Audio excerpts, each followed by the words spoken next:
Hey, welcome into the Irish NFL Show presented by Matchbook Betting Exchange and Trust Gaming. We will get to the crack immediately. We've got a special guest joining us immediately.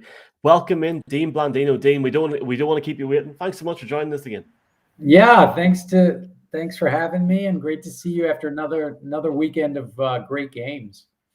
Yes, sir. And well, let's start off here, Dean. Did you really think last night at about 4 p.m. Eastern or 4:30 Eastern that the Cincinnati Bengals would come back and beat the Chiefs in that manner? 3 points of offense in the second half. Yeah, I didn't. I'm still waiting to find someone that picked the Bengals to make the Super Bowl before the season started. I want to talk to that person, but it kind of followed. It was similar to their regular season matchup when the Chiefs went out to a big lead, and Cincinnati was able to make adjustments and hold, like you said, hold the Chiefs to 3 points in the second half and come back and win the game. And it was, it's great for the Bengals. That's a franchise that hasn't been to the Super Bowl in a while, and it'll be good to see a different representative from the AFC other than the Chiefs or the Patriots. So I think that's good for fans outside of those two regions. Dean, we'll have a couple of talking points from the games last night to chat about, but I did want to ask you about Sean Payton's comments in Peter King's column this morning. He, under Peter King title, says, keeping the best refs reffing. Sean Payton made some very nice comments about your good self. He said about you. He said, "Don't get me started on Dean Blandino." He set up to Neil Armstrong. He did. Yeah. He set up the modern replay process, and then he leaves us. And he said it'd be like Neil Armstrong doing most of the legwork to get Apollo 13 to the moon, and there's a contract squibble, and the rocket goes up without him, and they get to the moon, and Buzz Aldrin doesn't know how to open the hatch door. That's quite the compliment, but he did say, yeah, replay was Dean's baby. We lost him, and it doesn't work as well. Just, I suppose, your thoughts on obviously, Sean is no longer with the Saints, but like your thoughts on Sean and responding to those nice comments. Yeah, I mean, that's completely humbled, and that Sean would make those comments. I'm in no way anywhere on the same plane as Neil Armstrong or Buzz Aldrin or anyone that has explored space and been to the moon. But it is nice to hear that, my time at the NFL, that from somebody that's been around and so respected around the league, who saw the positive work that you put in, and yeah, it's.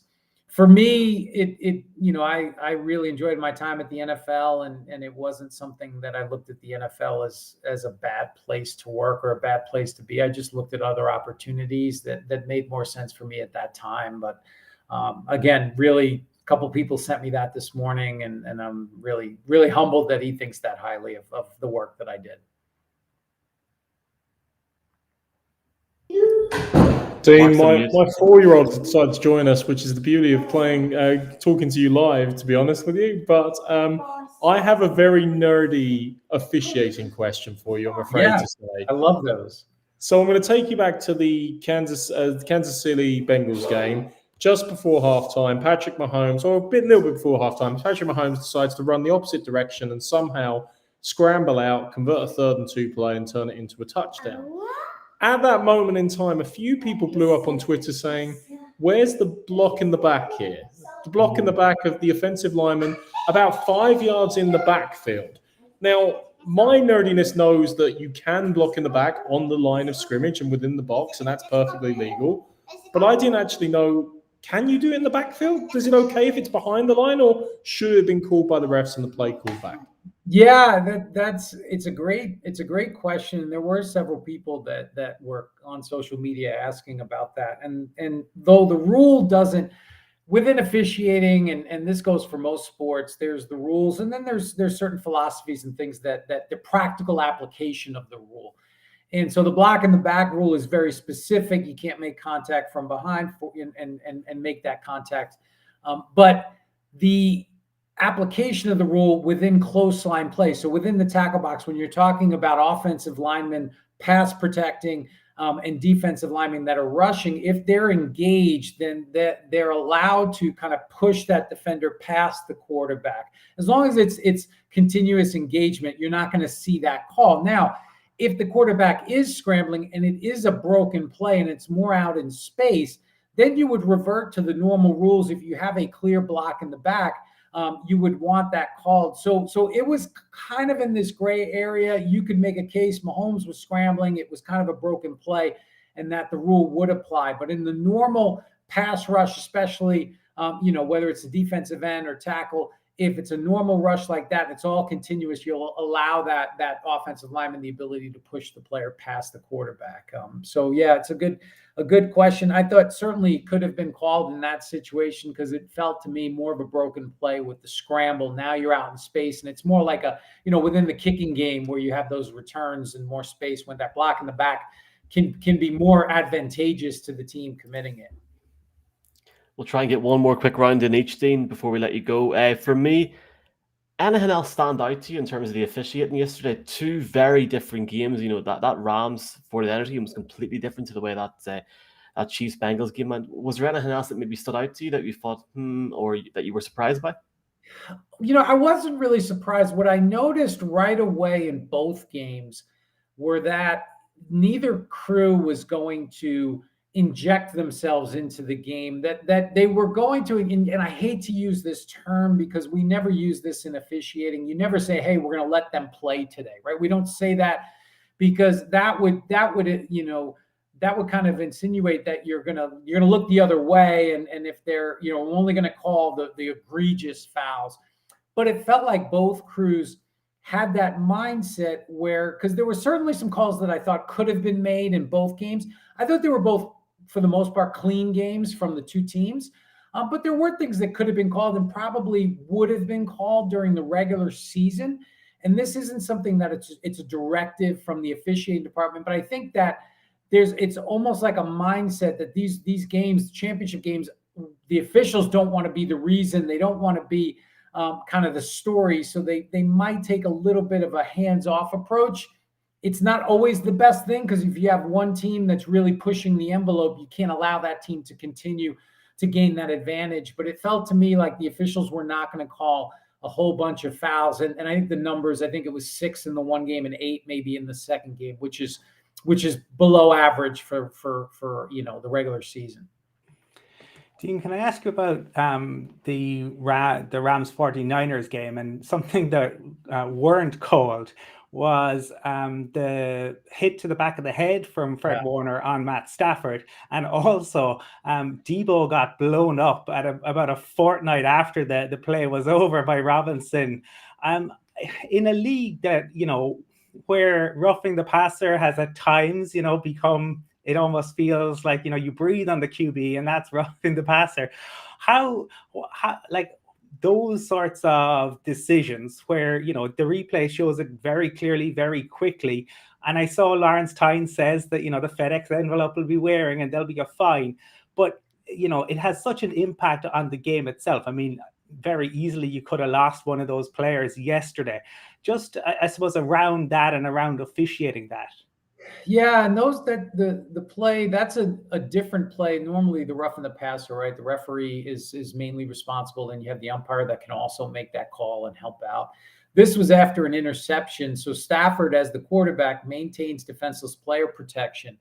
And it's really the referee, and it's a tough one because the play, right, it changes direction so quickly, and the referee then has to transition. All the officials have to transition because offense becomes defense, defense becomes offense. But you can't lose sight of the quarterback because the quarterback does get that special protection, and that's really the referee's job. But in that instance, watching that play, you have the back judge that is trailing the play that probably had a better look at it. There weren't a lot of bodies in the way, and that's just being able to scan the field and be aware of those things.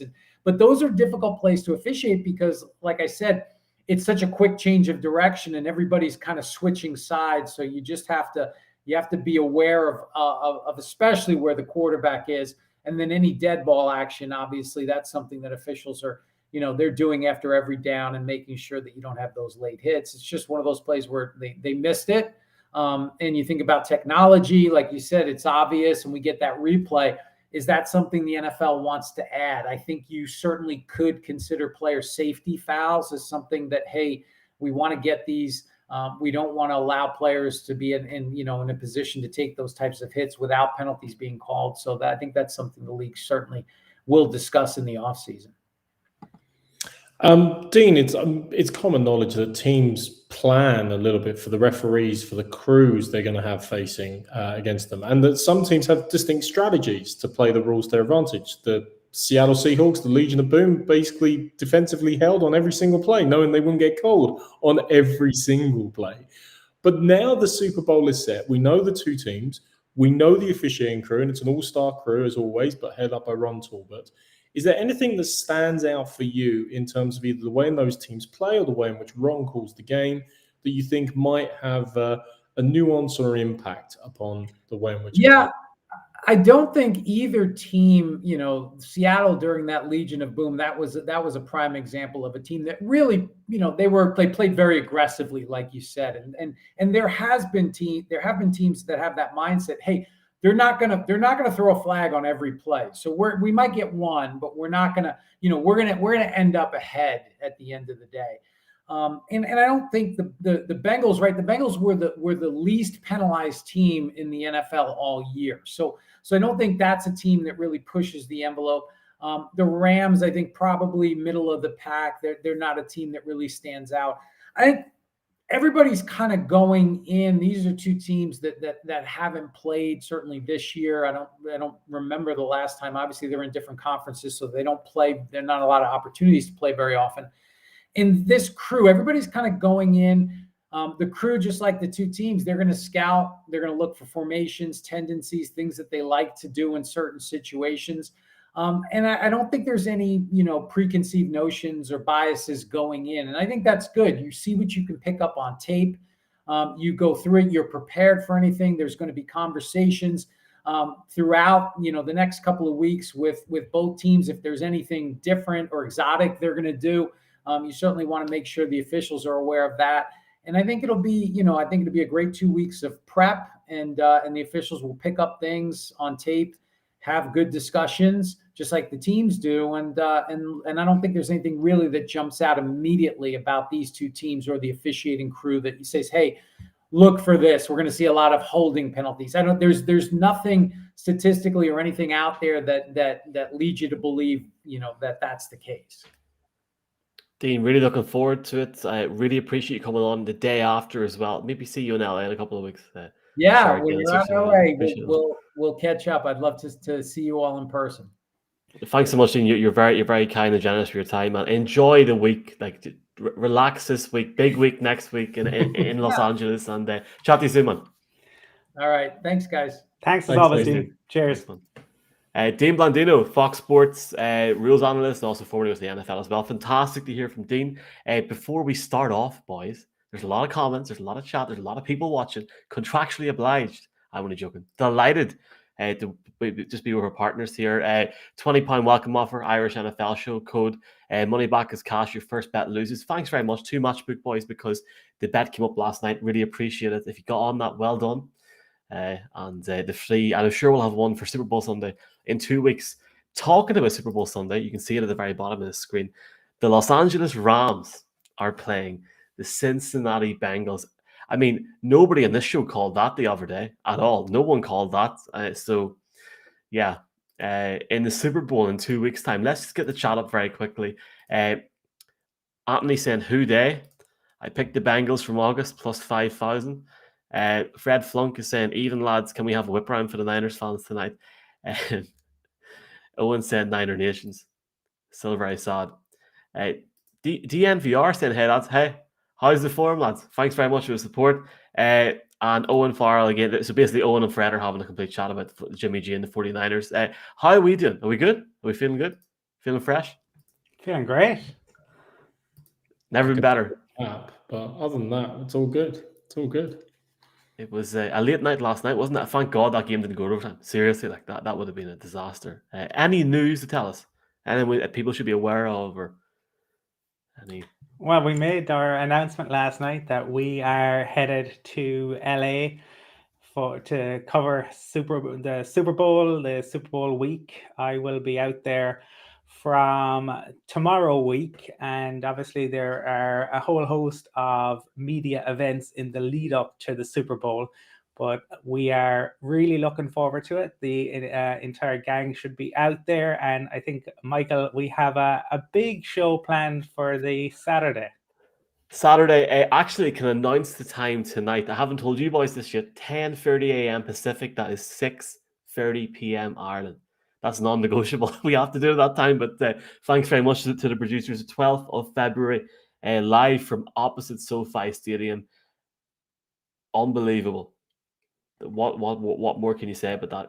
I don't think it's going to hit us until we actually get out there. But unbelievable. Really appreciate everybody's support last night. Support both on all forms of social media. Some of the messages we've been getting the last couple of days. Thank you so much to everybody, and thanks to everyone for support. It's going to be great crack, and I can't wait. I mean, like, Stafford against Burrow is going to be a good Super Bowl, boys, and maybe Stan Kroenke, Mark, can win the Super Bowl in his home stadium and win a trophy. Brian is none tonight. He's actually at the press conference for Brian Dabble, the new New York Giants head coach. More to come on that, but yes.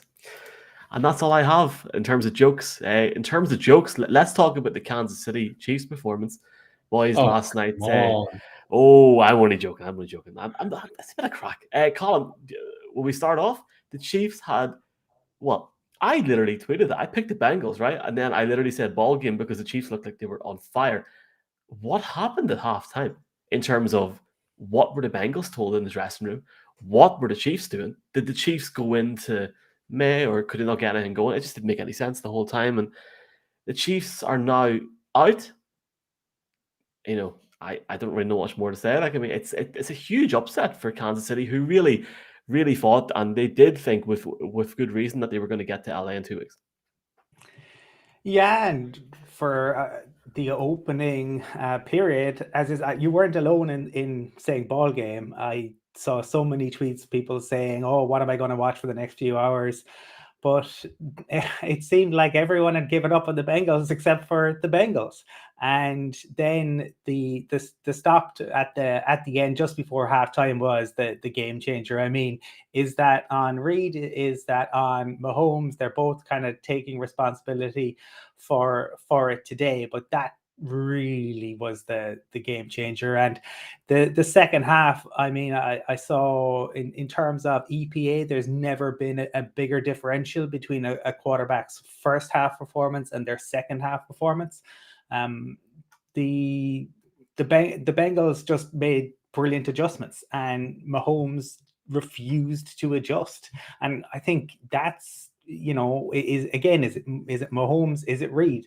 So, and you don't want to go overboard with it, right? But it's criticism for one game because it was a really bad half. Like, they just refused to adjust to it, and the Bengals dropped 8 guys, and the Chiefs, they saw it, but it was like they didn't want to believe it, and in refusing to acknowledge the reality of it, they ended up kind of costing themselves the game. Now, I saw Dan Orlovsky was talking today about he felt Mahomes was trying to chase those points that he left behind at the end of the first half for the entirety of the second half. Maybe there is something to that. But Mark likes, Greek mythology or tales of yore. This was a children's fairy tale. This was the tortoise and the hare. And ultimately the tortoise wins that race because the hare rushes out and thinks that it's done. And so it proved. For the Chiefs, it felt, and we'll get to this, in both of these games, there were the shades of the very worst Andy Reid, shades of the very worst Kyle Shanahan. One stat I saw earlier was, since the NFL began awarding home field in the postseason to the better team, which was in 1975, only twice has the home team lost a game in which they led by at least 18 points. 2017, the Chiefs versus the Titans. 2021, the Chiefs versus the Bengals. Nightmare scenario that has come back to haunt the Chiefs. Look, they They were brilliant last week against the Bills. They were brilliant in the first half. But when they're good, they're very, very good, and when they're bad, they're horrid. Yeah, I mean, Colin, this wasn't a children's fairy tale. You started talking about it. This was a haunted house of horrors. And the haunted house of horrors is the Chiefs' playoff performances over the last 10 years. Because, yes, they've won a Super Bowl. Yes, they've made 4 back-to-back home AFC championship games. But there are plenty of horror stories. You allude to the Titans game. Don't forget the 28-point lead they gave up to the Colts back in 13 as well. Don't forget the Steelers game in 16. When they managed to lose a game when they never gave up a touchdown, 18-16, if you remember the infamous 2-point try at the end. They have had some horrible performances in the playoffs, but none probably is going to hurt as much as this. This will feel like a Super Bowl thrown away because for 10 quarters of the postseason, Patrick Mahomes and the Kansas City offense has been playing lights out. And that second half was, and you've said it very well there, I mean, it was abysmal. The last 5 plays they ran were atrocious. They've gone from 1st and goal to somehow messing up their opportunity to win in regulation. Patty Mahomes nearly giving away a fumble that would have gone down in the annals of worst lost fumbles of all time. And then in overtime, not only trying to feature your 4th receiver for some reason, but trying to throw the ball to Eli Apple on one play, only to throw the actual interception on the next play. They will be suffering with this for a long, long time. And why did it happen? Well, there's many, many good reasons. But frankly, Andy Reid got out-coached again. He's now lost 5 championship games. The changes and the amendments that the Bengals made at halftime worked, and the Chiefs didn't adapt. There was a little bit of hubris in this as well, I think. I mean, like before halftime, they're fighting about who's getting the target. There had been so much talk about the real Super Bowl being last week's game, which was stupendous. I mean, was probably what the greatest or one of the greatest NFL games of all time between the Chiefs and the Bills. But they still had to win 2 more games. And at halftime, you have to legitimately ask, did they think it was done? All credit to the Bengals. The Bengals deserve more of the focus than the Chiefs. However, they did not give up. Houday did not fail to believe all the way through. And they sent the law firm after them. Hendrickson, Hill, and Hubbard. Sounds like a group of lawyers, doesn't it really, guys? They made the absolute change. When you think about all of them, they combined for 4 sacks, 6 pressures, and an interception. They were part of the key difference makers in turning it. Because, and you say everybody said it was game over. Of course they did. The first 3 drives, Kansas City didn't break sweat. Just before halftime, it came up. No sacks, no hurries, no penalties. That was their offense. It was clean. And yes, the plays before the half were interesting, to say the least. Should they have kicked the field goal? Of course, on reflection, they should have kicked the field goal. But they didn't. They didn't close out the deal. And the Bengals deservedly, passionately, brilliantly fought their way back into it. And yet again, the 22 season can go for Chiefs fans down, along with Slimer, with Casper, with Banquo and Jacob Marley, with Inky Blinky and Clyde Indeed, into all of the other ghosts that they have in their closet. We've got Paddy Wallace coming up shortly, and I will just shortly give my thoughts on last night's game. You mentioned there, Mark, about did the Chiefs think it was done? I can't remember at what point it was in the second half, but it was very, very close to the end of the half. And Mahomes was sitting like this. Now, if you're on the podcast, I apologize, but he was sitting like this.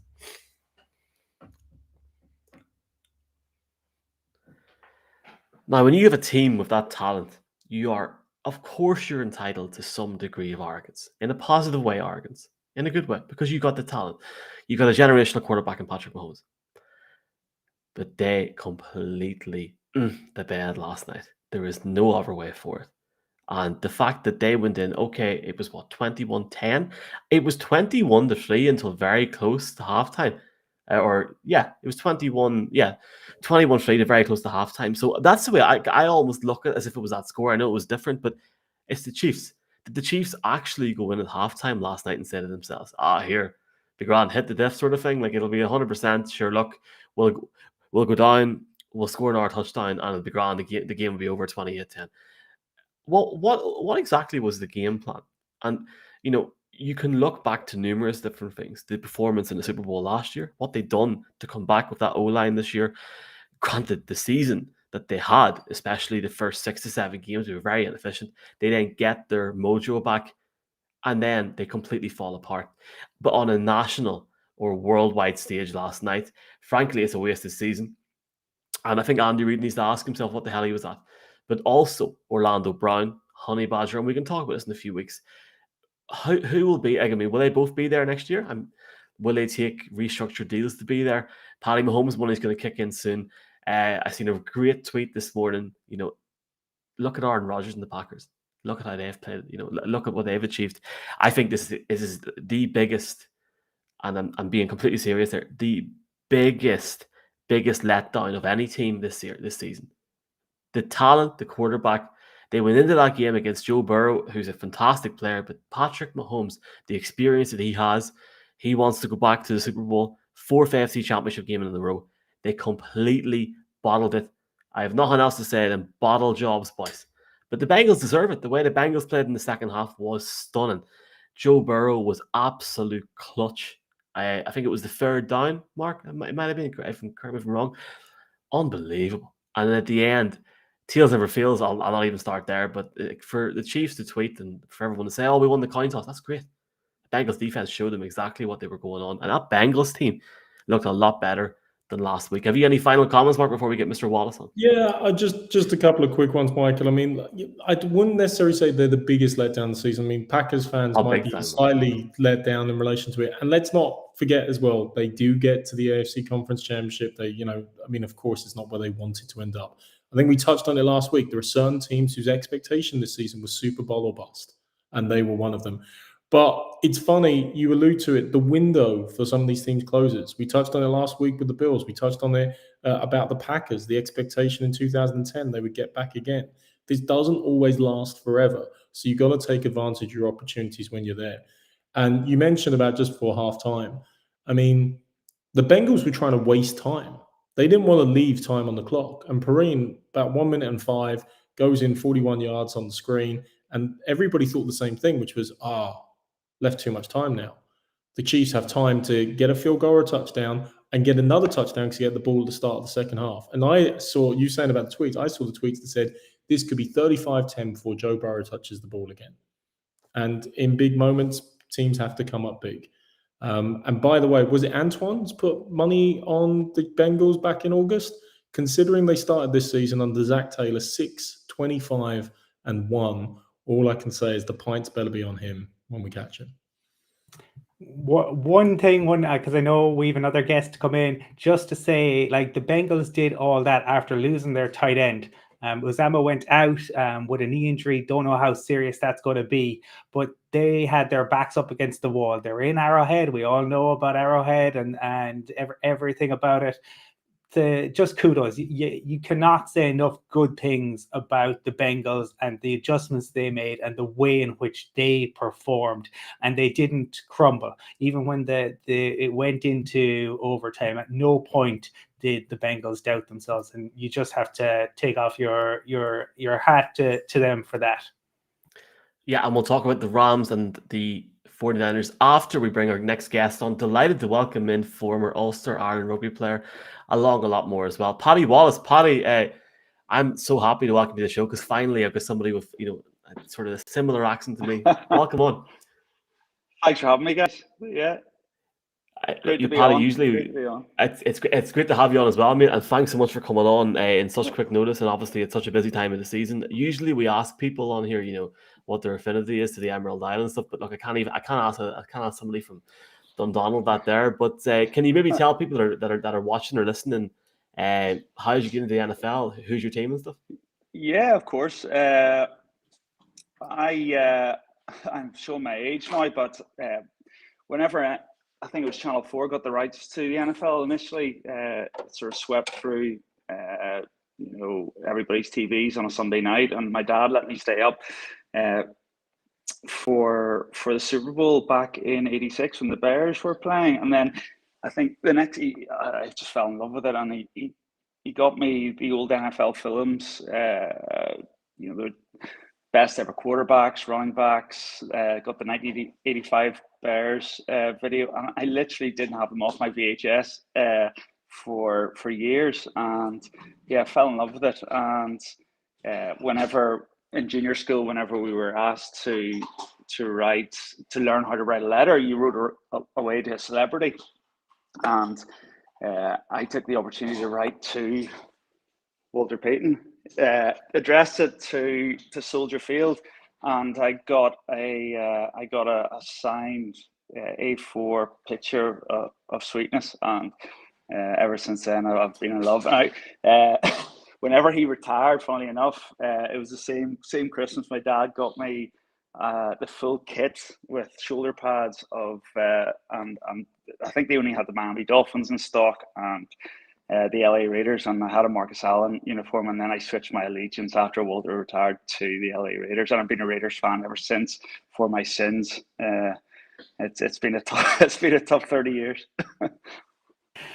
I love the story of how you got into it, Paddy. It's always interesting, to hear people from Ireland talk about the different ways in which they got into it. And I suppose, given that you are a Raiders fan, there have been some interesting developments over the past couple of days. What do you make of Josh McDaniels coming in as head coach?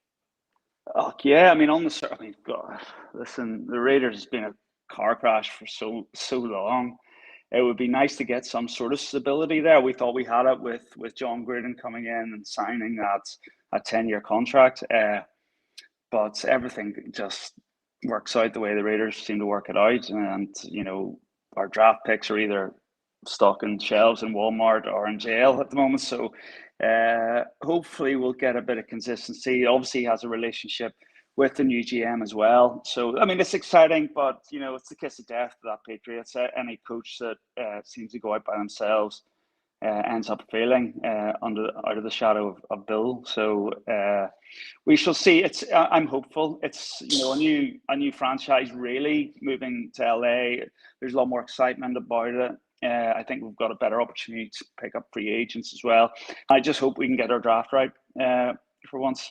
That would be good. And Josh has a lot to prove. He failed in Denver.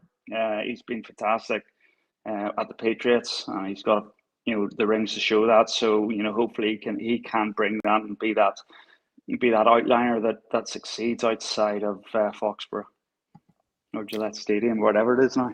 Yeah, Gillette Stadium. Well, Paddy, I am a Patriots fan, so I can attest to the fact that not only is McDaniels a good OC, but Dave Ziegler is a very underrated, and he's knocked it out of the park on pro personnel the last while. So I think you're getting a good GM there. And maybe we owe you a few things for the Tuckerall game way back when. So yeah, pay them back eventually. I saw the highlights for that actually a couple of weeks ago. It still grinds me. So I'm sorry, but not sorry, really. I also love the way you started off your story on your love of the NFL, because any Bears fans listening were kind of like, yeah, another Bears fan. Oh, that's great. And then you just break their hearts by saying, yeah, but I'm now a Raiders fan and have been for many years. I have to ask, you're a big fan. You were watching the games as well. But last night, being a Raiders fan, the 49ers versus the Rams, could there have been a worse NFC Championship game? Like, were you just wishing for a nuclear holocaust or something? Like, just anything but this? Yeah, it was a tough watch. And my brother is actually, obviously in the 80s as well. My older brother, Rory, he's a massive Niners fan as well. So that adds another layer. So I was delighted when I woke up, because I got to the third quarter, at the end of the third quarter, and I just had to crash. And I switched. I had it recorded, put it on my iPad at 7 o'clock when I woke up, and there was a power cut because of the storm up here, so it didn't record. So I had to just catch the quick highlights. And my brother and I share an office together, and I went in smiling. He was pretty disappointed. I have to attest for that storm. This weekend's been mad. I actually thought at one point last night the game was going to shut off at about 2 a.m, Paddy. So yeah, absolutely, he's not lying, boys. Paddy, I'm actually going to give you a question here, because this actually came in before you came on the show. This is how popular this whole thing is tonight. Colin Main, I think he's in Dublin. correct me if I'm wrong, Colin, apologies. Question for Paddy. What will happen first? Ireland win the Rugby World Cup or the Raiders win the Super Bowl? I mean, well, oh, Raiders here. have more chances. Ireland have to wait 4 years. I would, I would love to see Ireland win the next World Cup, I have to say. And given the Raiders form, we did well to make the playoffs. I think if we can build towards getting to a championship game and progress, I think was it 2025. I think we're hosting in Las Vegas, so hopefully we can get a slot there, and I may make the trip to Vegas if we can short me out tickets. Paddy, I suppose obviously, like, season is drawing to a conclusion, and the Bengals being the surprise and I think the feel-good team of the season, going up against the Rams, who I think a lot of people had to go to the Super Bowl. Your thoughts on that matchup ahead of Super Bowl 56? Oh, it's fair play to the Bengals. I mean, they adjusted so well at halftime.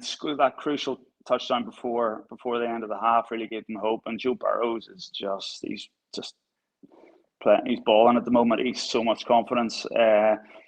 So coaching wise, Zach Taylor's done such a good job. He's turned. He had an absolutely atrocious. He's probably on the chopping board. And it just shows how important a good QB is. They can change a franchise round in a year, and Burrows has done that. And I think there'll be slightly more pressure on the Rams going in as favourites, likely. But I think that defensive front of the Rams and in their secondary will cause the Bengals trouble. I really do. Aaron Donald was kept at bay yesterday until that one of those last plays. He's going to be a force. So I think the Rams probably just have too much talent.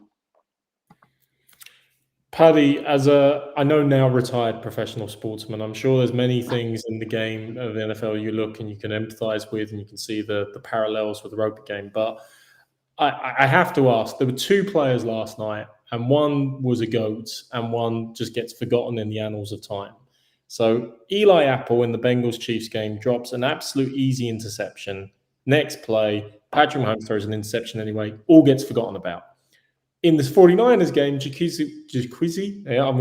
Mr. Tart, I'll say, Mr. Tart drops the easiest interception possibly of all time with 9:55 to go. But because the 49ers lose, everyone focuses on it. Now, I seem to remember 2009, Ireland won the Grand Slam, everything's great, but didn't Mr. P. Wallace, give away a penalty that could have blown it all at the very end? Yeah, I did. Yeah, it was actually a documentary on, and it touched a bit on Rog. Ronan O'Gara knocked over a drop goal, and just there was about 10 seconds before the final whistle, so it was play on, basically, I think. So Wales got the ball back, and they kept the ball for about 2-3 minutes, and I tried to steal the ball on the ground, and I was pinged for it. It was a kick from halfway. Yeah, so thankfully Stephen Jones missed it, and it was slightly. I never forgot about it. Jeez, it was tough going back into the dressing room, knowing that if that had, had an extra meter in it, I would have been packing my bags and moving to Colombia or somewhere. But it's small margins, and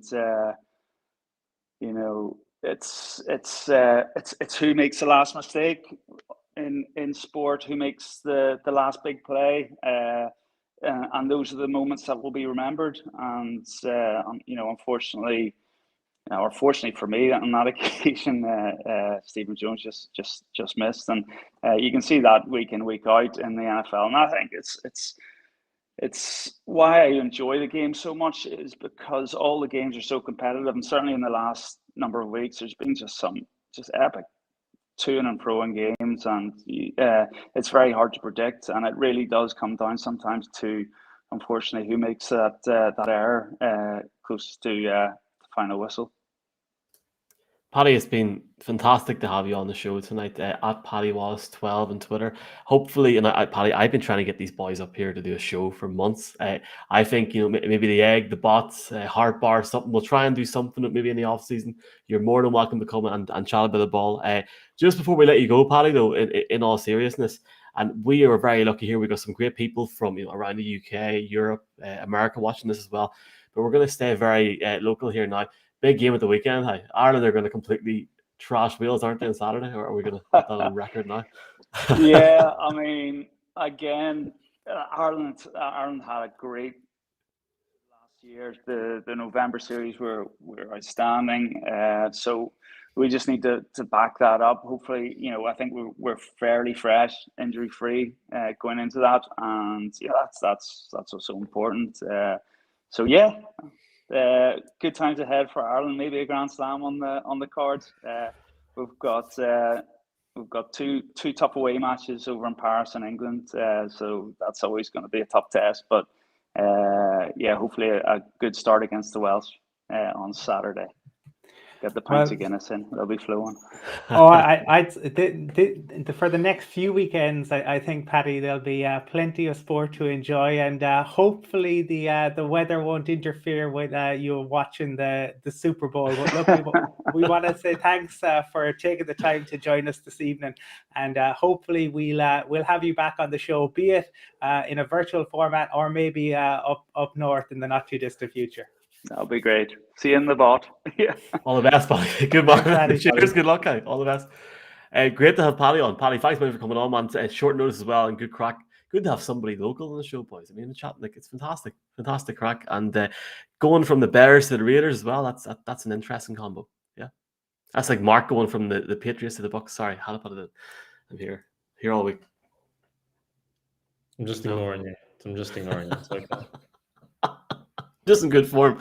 Can I just retract my statement about the Chiefs? The Chiefs weren't the biggest bottle jobs. You were right. The Packers were, but the Chiefs weren't that far behind. So we will keep that going. And look, we're 43 minutes into the show here now. Let's get to the second game of. You think that's going to save you? Good luck. What? Sure, I said it last week with the Packers. It's grand. Anyway, thanks to that was great crack shot the Paddy there, and I am holding you boys that we're going to go to the Bot or the Egg in Belfast in August for our season preview show, and we'll see how our picks go then for the next season. Anyway, just a reminder, so we're going to be in LA next weekend the weekend after next for the Super Bowl. The Saturday we have a live show from Inglewood. It's literally in the car park of SoFi Stadium. Colin is going to bring some sandwiches, Mark's bringing the Tato, and I'm bringing the Club Orange. But more on that in a bit. Let's talk about the second game last night. And it's a big game when everyone's up late.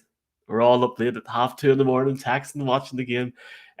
Colin, Rams beating the 49ers. Fantastic win for the Rams, who were at one point in this game, were 17-7 down.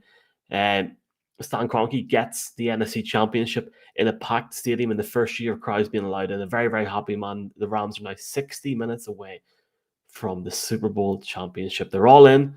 Do you believe in them? Well, I think the Bengals are going to feel like, nobody fancied them against the Titans. Nobody fancied them against the Chiefs. Nobody's really going to fancy them against the Rams. I don't think it'll bother the Bengals one bit. I mean, Mark touched on it there with Paddy. The sliding doors moment in terms of the dropped interception. I imagine that's not just going to haunt him for the off season. That's going to haunt him for a long, long time. And he owned it in a tweet afterwards. But you're always left to wonder what if. But he shouldn't be alone in it, because Dan Orlovsky had some stats on Kyle Shanahan. So Kyle Shanahan in the fourth quarter of the last 3 playoff losses as head coach. So in 2016 versus the Patriots, outscored 19-0. Mark enjoyed that. In 2019 versus the Chiefs, outscored 21-0. 2021 versus the Rams, outscored 13-0. That's 53-zip. In the last 3 losses in the fourth quarter. Once is unfortunate, Twice begins to be a pattern, and 3 times it, is dangerously close to being an albatross around your neck. It's going to be a huge season, and I back the 49ers. I think they have some great pieces there.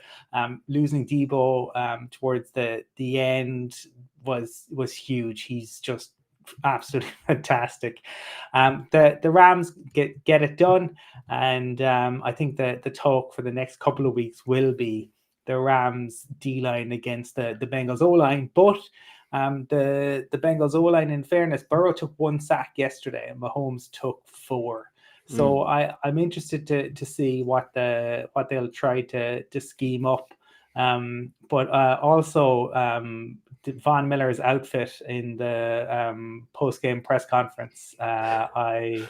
I think it was Brandon Perna or maybe Ryan Green tweeted how many Sesame Street characters had to die for that.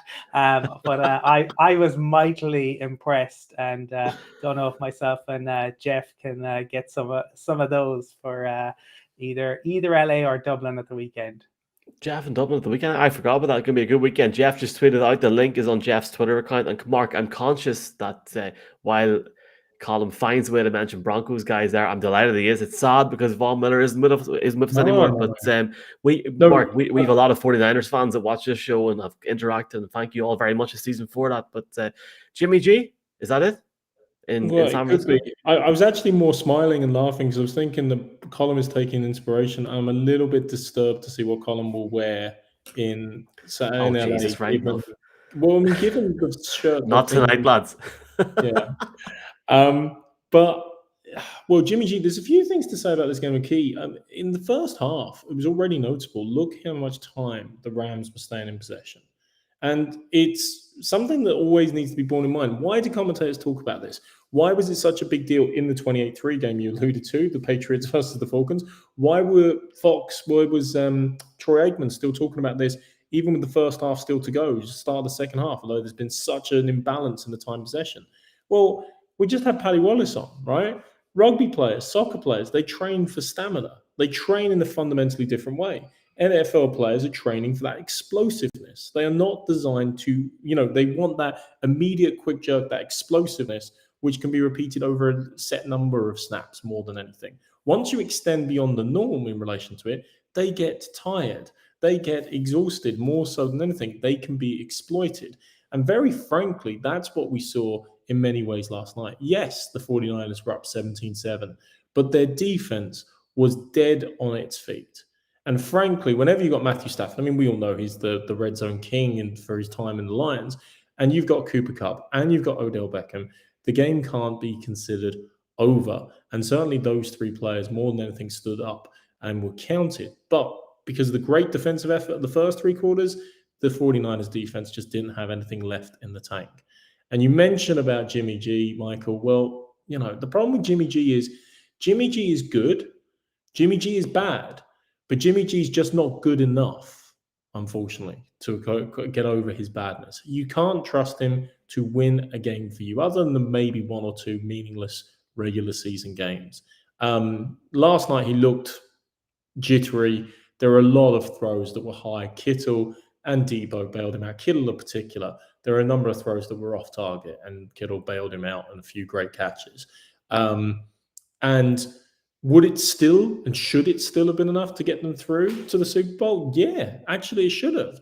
Tart should have made the interception. They should have run the ball better. They should have possessed the ball for a long period of time. They should have closed out the game. But as Colin alluded to, unfortunately, that seems to be one of Kyle Shanahan as a coach. We talk about the coaches and the importance of them with Andy Reid earlier on. That seems to be one of his fundamental flaws in this regard. But if I turned around to every San Francisco 49ers fan that engages with us and said to them at the start of this season, guys, everyone's going to be reasonably healthy when it matters. You're going to go on a 6-game winning streak at the end of the year to make the playoffs. You are going to beat the Rams twice. You are going to make the NFC Conference Championship. Would they have taken it? I like to think they probably would have. This team is built potentially to win a Super Bowl, but they had such a bad season last year. They just want to get back on track. And frankly, the Jimmy G era has gone, and the Trey Lance era, which might not be for the better, let's be honest about this, has already begun. Could be a gamble. Let's see what happens next year when we record a preview in Brian's bunker. Guy we had on last year, Alex Mack. I really feel for him. I was watching him last night. I mean, like we thought whenever he came on last year, let's be honest, like let's cut the crap here. I think we all thought he was done. We did. I thought at the time, I think that was it for him. He came back this year, and the way he played in San Francisco to get to the NFC Championship game is a stellar season for him. And I really feel for him because at his age now, I'd like to see him go on for another season. He got to the Pro Bowl today. Hopefully, he does go on for another season, gets another chance. Gutted to see Debo crying at the end of last night's game. Gutted that we're not going to tweet Debo in capital letters with 40 letters for the rest of the season. I think we have to talk about Matthew, insert the word clutch, Stafford here last night. Some of those passes last night, boys, were unreal. Like, unreal. Cooper Kupp had 142 yards in the game. Garoppolo could go back to New England, Mark. I mean, he'll not play for the 49ers again. I'm joking. Don't worry. It's grand. It's going to be very interesting about Trey Lance because they're taking it's a bet now, isn't it? They're gambling that Trey Lance is going to come in there and really fix it for them. But look, they have the offensive talent, the 49ers. They should have won that game last night, especially at the end. That drop from Mr. Tart, he will look back on that in years to come and go, what could have been? Because at one point last night, and Jeff Reinbold said it on Sky Sports last night, the Rams were thinking too much. They weren't following through in certain plays. They looked like they were thinking too much about small plays, about medium plays, and big plays, and they weren't getting it done. But they got over the line, and that's all that matters. And they're going to the Super Bowl. Kroenke is all in. They're in the casino in Hollywood Park. They've thrown all the chips in, and they are one game away. And the one thing I'll say to end this show, or end my contribution right now, is, as Mark disappears, Sean McVay has been here. He knows what failure tastes like. He is going to be ready for this in 2 weeks. Mark my words. And we all know that. He knows exactly what to expect now. The pressure, the expectation on Los Angeles is huge. Massive. Because the Lakers aren't winning the NBA championship, boys, this year. So they're going to have to do something this year. Any final words? Have we anything we want to say about this game or anything that we want to go into? Well, McVay, if he's going to be ready, Michael, is he going to know what to do with timeouts? Is he going to know what to do? That was a disaster. 10 minutes called last night left. 10 minutes left. Yeah, Stafford. I mean, Mark, you were saying about Jimmy G's not good enough. Stafford might be just good enough. And that's the difference. But are we saying like Cooper Kupp is elite, Aaron Donald is elite, Von Miller is elite? Is Stafford? If that ball, if he underthrew that, and which has been an issue for Stafford time and time, he seems to think he can throw the ball 10 yards further than he can. And he has thrown a number of interceptions on these deep balls that go nowhere near where his receiver is. As I said, I think he's good enough. I think the system that's around him, I think the players that are around him. But Cooper Kupp was the difference maker on offense. He is an elite talent, and OBJ came up big. And in fairness, for OBJ to catch the ball and take the helmet to helmet that Ward did after the dropped interception, kudos to him. Man has serious cojones. But I think it will be interesting. I know Dan Orlovsky loves Matthew Stafford, but for me, the Bengals have the better QB in the Super Bowl. Michael, I don't know what the O's for. I don't even think that's controversial. Like, I mean, you're saying Matthew Stafford's clutch. His offense scored 7 points in the first three quarters. Like, they weren't at the races. Yes, they performed when they needed to in the fourth quarter, and fair play, they made the plays. But don't that's give away the picks yet.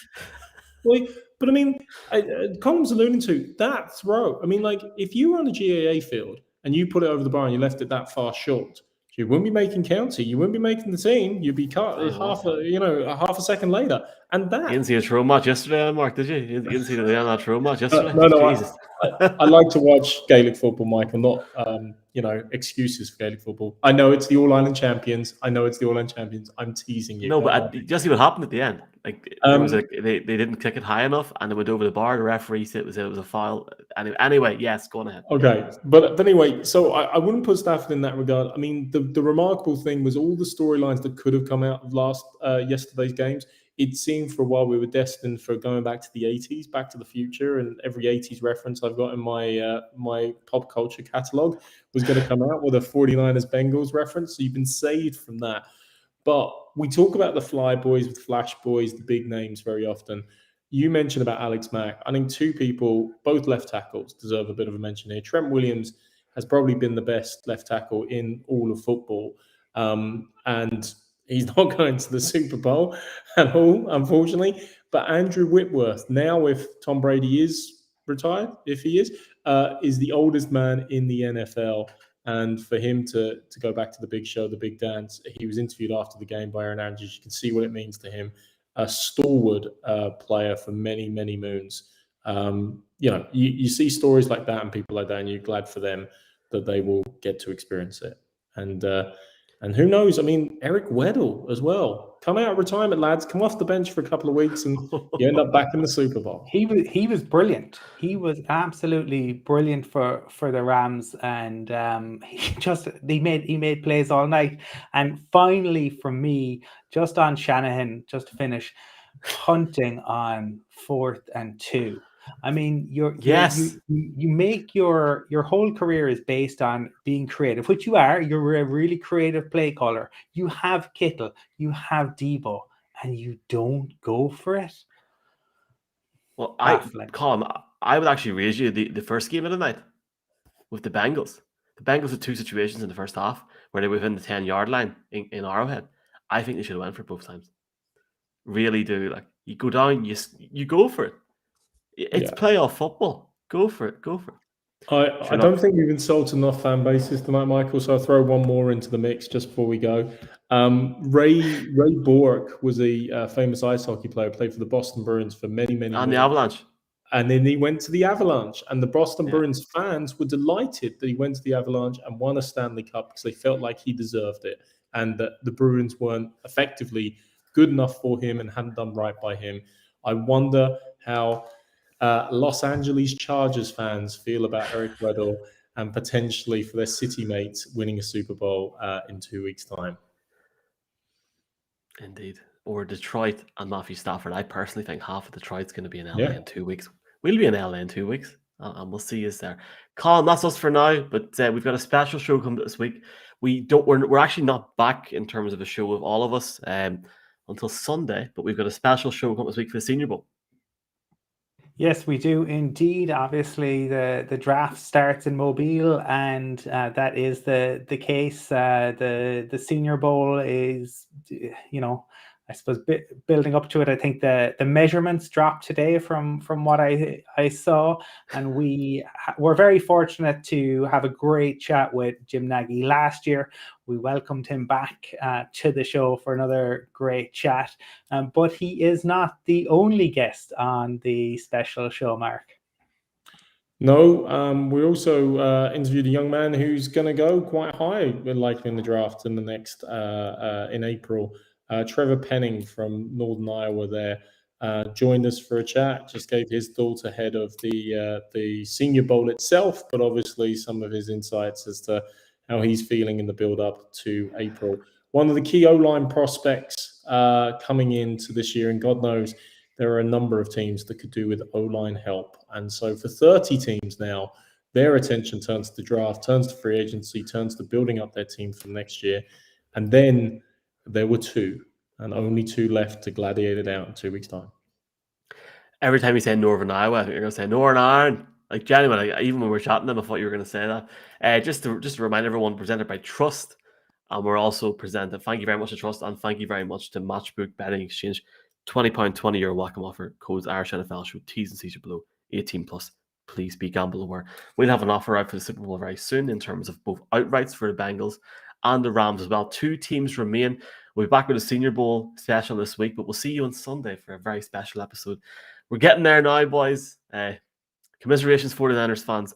Commiserations Chiefs Kingdom. It's all down between Joe Burrow and Matthew Stafford. Good night. Slán go fóill.